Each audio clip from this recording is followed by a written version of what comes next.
Hello friends, नमस्कार। स्वागत है आप सभी का अपने इस यूट्यूब चैनल में जिसका नाम है केमिस्ट्री जिंदाबाद और मैं हूं आपका अपना डॉक्टर डीएसपी।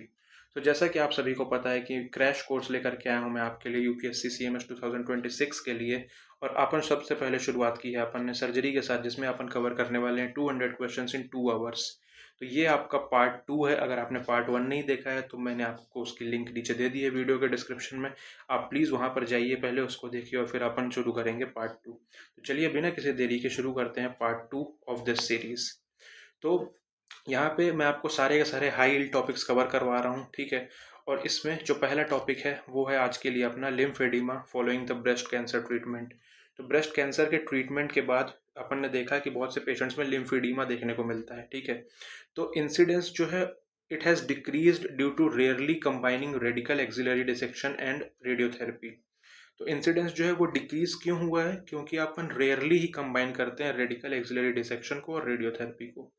नियोप्लास्टिक इन्फिल्ट्रेशन जो है एक्सिला का, वो एक मेजर प्रेसिपिटेटिंग कॉज है। जो आपकी इडीमेटस लिम्ब होती है वो हाईली ससेप्टिबल होती है टू बैक्टीरियल इन्फेक्शन।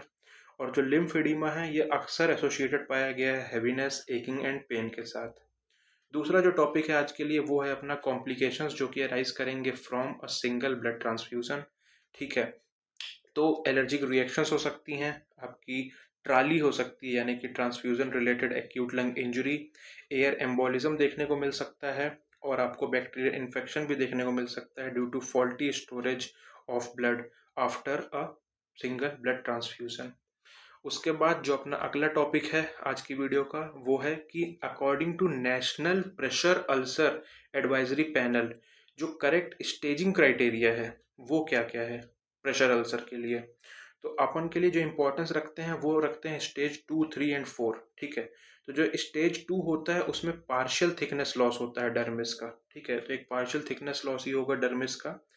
जो आपका स्टेज 3 होता है उसमें आपको फुल थिकनेस टिश्यू लॉस देखने को मिलेगा, वेयर सबक्यूटेनियस फैट में बी विजिबल। तो इतना लॉस हो जाता है टिश्यू का कि आपको सबक्यूटेनियस फैट भी देखने को मिल जाता है।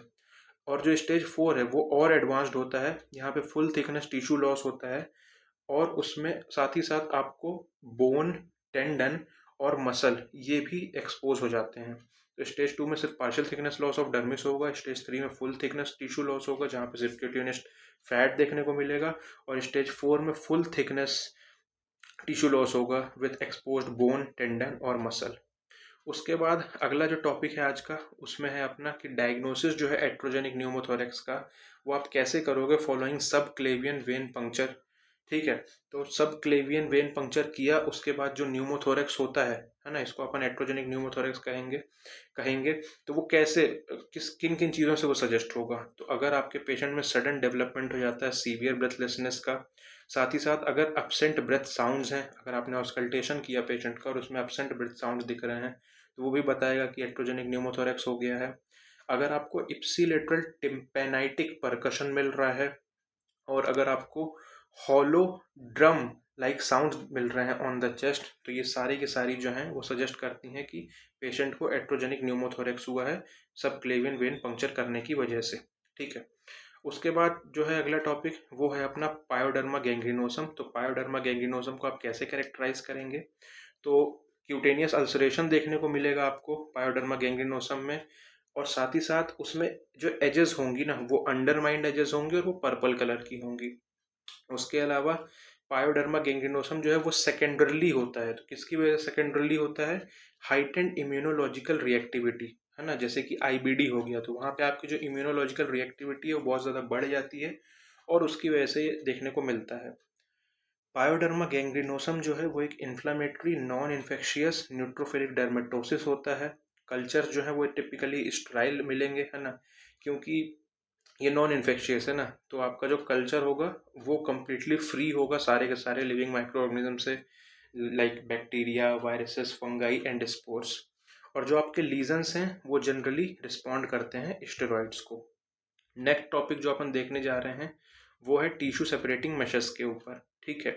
तो अपन फीचर्स देखेंगे टिश्यू सेपरेटिंग मेशेस के जो कि अपन इस्तेमाल करते हैं फॉर इंट्रापेरिटोनियल प्लेसमेंट। तो ये जो टिश्यू सेपरेटिंग मेशेस होते हैं, they are design to prevent unwanted adhesion to the bowel. इनको कुछ ऐसे डिजाइन किया गया है कि जो एडहेजन्स हो जाते हैं बॉवल को, जो कि अपन नहीं चाहते हैं, तो वो ना हो, है ना। तो इसमें एक साइड होगी स्लिपरी जो कि एंटी एडहेसिव साइड होगी, और दूसरी साइड जो होगी वो होगी स्टिकी यानी कि एडहेरेंट साइड। ठीक है। इसमें एक साइड जो है वो स्टिकी होती है एडहेरेंस के लिए टू द पैराइटल साइड, और एक साइड जो है वो स्लिपरी होती है to prevent bowel attachment. Condensed PTFE जो है उसमें परफोरेशंस होते हैं और वो अलाउ करता है पेरिटोनियम को to go through. Dual sided composite mesh with one adherent side and one anti adhesive side जो है वो होता है for safe intra peritoneal placement. Next topic है आज का अपना मेन। तो मेन वन में क्या क्या आता है?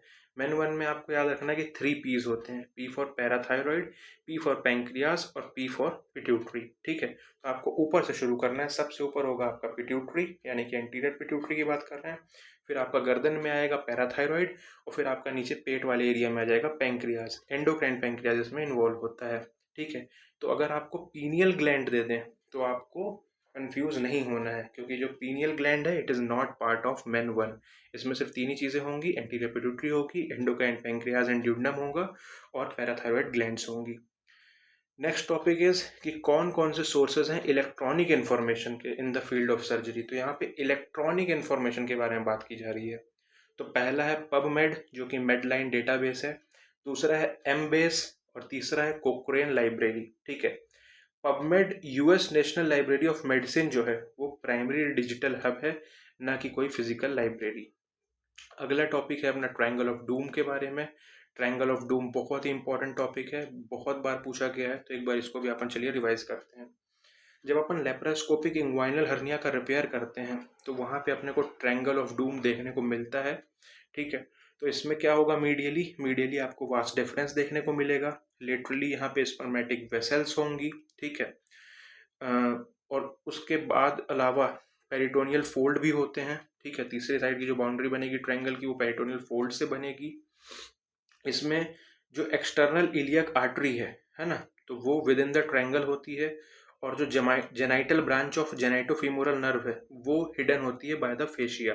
तो जो वास्ट डिफरेंस है वो मीडियल बाउंड्री बनाएंगे, जो स्पर्मेटिक वेसल्स हैं वो आपकी लेटरल बाउंड्री बनाएंगे, एक्सटर्नल इलियक आर्टरी जो है वो विद इन द ट्रायंगल होगी, और जो जेनाइटल ब्रांच ऑफ जेनाइटोफीमोरल नर्व है वो हिडन होगी by the fascia. Last topic जो है आज की अपने वीडियो का वो है सूचर टेक्निक पे, है ना, सूचर बेस्ड टिश्यू रिपेयर्स पे, जो कि अपन इंग्वाइनल हर्निया के लिए करते हैं। तो इसमें आपसे पूछा जाता है कि कौन कौन सी टेक्निक्स हैं जो कि टिश्यू रिपेयर पे बेस्ड हैं। ठीक है। तो इसको अपन को बीडीएस से याद रखना है। ठीक है। बी से हो गया बसीनीज रिपेयर, डी से हो गया डसाडा रिपेयर, और एस से हो गया आपका शोल्डीस रिपेयर। याद रखिए आपको ट्रैप में नहीं फंसना है। स्टॉप गेटिंग इन ट्रैप, तो स्टॉप से आपको याद रखना है स्टोपा। स्टोपा रिपेयर जो है वो एक जायंट प्रोस्थेटिक मेश रिपेयर है, ना कि एक tissue repair. So that's it for this part also. Thank you so much. I hope आपको ये वीडियो अच्छी लगी हो, और अगर आपको ये वीडियो अच्छी लगी है तो please do share with your friends. Thank you. मिलते हैं अगले पार्ट में, तब तक अपना ध्यान रखिएगा।